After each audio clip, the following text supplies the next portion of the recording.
ඉලම් බලපත්‍රය හම්බ වුණා.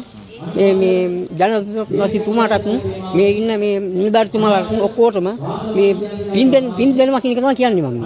පින් සිද්ධ වෙයි. ඒක ලොකු සතුටක්. පොල්ගස් 25 30ක් තියෙනවා මම හිතන්නේ අවුරුදු ගාණක් ගිහින් එහෙමත් මේ බලපත්‍රය අත්තම හම්බ. ඒකද සෑහෙන සතුටක්. කාලය තියෙනවා කියනවා. ඉතින් මේ දැන් වයසට යනවා මේ අවුරුදු 65යි. තාම ඉතින් බැරි නේද බලපත්‍රයක් ගන්න. ඒත් හදලා වැඩ ඔක්කොම ඉවර කරලා ලයිට් එකේ බලපත්‍රයක් ඔක්කොම නැති තමයි. සතුටුයි කියන්නේ. ඇත්තට මේ ජීවිතේට මේ වගේ දෙයක් අපිට ලැබුණේ නැහැ. මේ බලපත්‍රයක්. ලොකු සතුටක්. ඒක කියලා දෙයක් නැහැ. හරි සතුටුයි. මෙච්චර රජවල් තිබ්බා.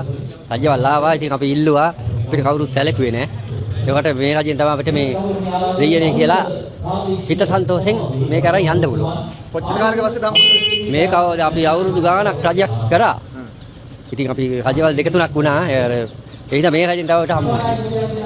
සන්තෝෂයි.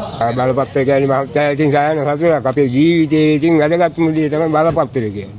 මේ දේ තමයි අපිත් ඉතින් මේ ඉතින් අපි නැති වුණත් අපි දැන් නම් ඉතින් නෑ තමයි. ඉතින් නැති වෙන සත්‍ය තමයි. එවනට අනාගතයේ ඉතින් මේක නේ වටින්නේ. අනාගතයේ මේ දේ තමයි. අපේ සත්‍යමත් අනාගතයක් කියන්නේ මේ දේ. උත්සාහ කරාද බලපත්‍රයක් ගන්න කලින්? ඔව් උත්සාහ කරනවා කියන්නේ දැන් ඉතින් අපි කොච්චරවත් උත්සාහ කරලා බලපත්‍රයක් නෑනේ. මොන කඩදාසි ගාලක් වකන්න ඉතින් ජීවත් වෙනවා තමයි. දැන් මේ වගේ දේවල් දැක්කම ඉතින් අපි කොච්චර සතුටුද? අපේ දරුවන් කොච්චර සතුටුද?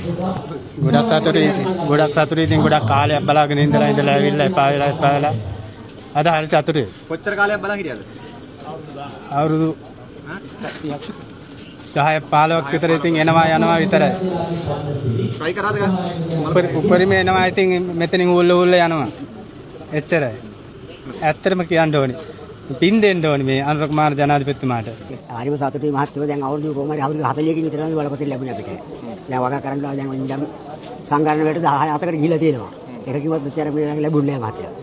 හරි සතුටුයි. උත්සාහ කරාද ගන්න බලපත්‍රය? ගන්න උත්සාහ කරා ඉඩම් කච්චේරියට ගිහිලා තියෙනවා 7 ගමනක් කොහෙක යායට මේ ලැබෙනවා කියලා දෙන්න ලැබුණේ නැහැ මෙච්චර කාලයකට.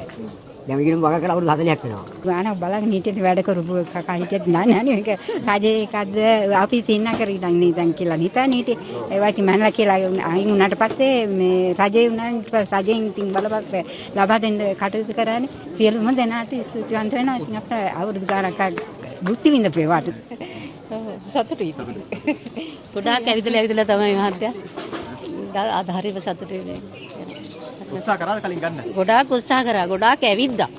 හැමෝම මේ වගකටම ගියා. ඒත් හම්බුන්නේ නැහැ. අද තමයි සතුටුම වෙච්ච දවස. ගොඩක් සතුටුයි. අපි මේක ගන්න ගොඩාක් බලාපොරොත්තු වුණා. ඒ කියන්නේ මේ අපිට වගා කටයුතු වලට කිසිම දෙයක් ලැබුණේ නැහැ මෙච්චර කාලෙකට. ඒ නිසා ඇත්තටම අපි ගොඩක් මේ පින් දෙනවා මේ වැඩේ කරාට ගොඩක් ස්තුතියි. ජනාධිපතිතුමාට බොහොම ස්තුතියි. අපිට බලපත්‍රය ලබා දුන්න 98 අපි එදා කොහේ බලපත්‍රය ඉල්ලනවා දැන් අවුරුදු 30ක් විතර ඉඳලා තමයි ලැබුණේ මේ අවුරුද්දේ තමයි. අපිට මෙච්චර කාලයකට බලාපොරොත්තු නොවුණු දෙයක් අපිට මේ අවස්ථාවේ සිද්ධ වුණා. ඒකට අපේ එබැවින්ම ස්තුතිවන්ත වෙනවා. මෙතෙක් කල් අපි රාජ්‍යයේ රැකියාවක් නොමතුව අපි මේ දුප්පත්ව අපි ගම්වල වැඩ කර හිටපු කට්ටිය අපේ රජයේ ඉඩම් වල තමයි අපිත් වගා කරගෙන ජීවත් වුනේ. ඒ ඉඩකඩම් වලට අපිට මේ හුඟ කාලයකට පස්සේ මේ බලපත්‍ර ලැබුණා. ඒකට අපිට බොහොම පිං ඒ දුන්නායටත් බොහොම ස්තුතියි. කොතේ හිටියද බලපත්‍රය හම්බුණා කාලෙක? ඉස්සර අපේ පරම්පරාවේ ඉඳන් මේ ඉඩම් තිබුණා. ඒ වුණාට තාවකාලික අපිට මේ ඉඩම් දෙන්නේ නැතුව තහනම් කරා. ඒ තහනම් කරාට පස්සේ අපිට දැන් බලාපොරොත්තු හිටියා දැන් අවුරුදු 40 ගාණක් වෙනවා මට අවුරුදු 61යි. මම අවුරුදු 40 ගාණක් බලාපොරොත්තු වෙයි තමයි හිටියේ මේ ඉඩම අපේ දරුවෙකුට ලබා ගන්න. ඔය තුමාට හැම සියලුම දෙනාට ගොඩාක්ම පින් මේ අපේ දේ වුණත් අපිට ලබා දුන්නේ.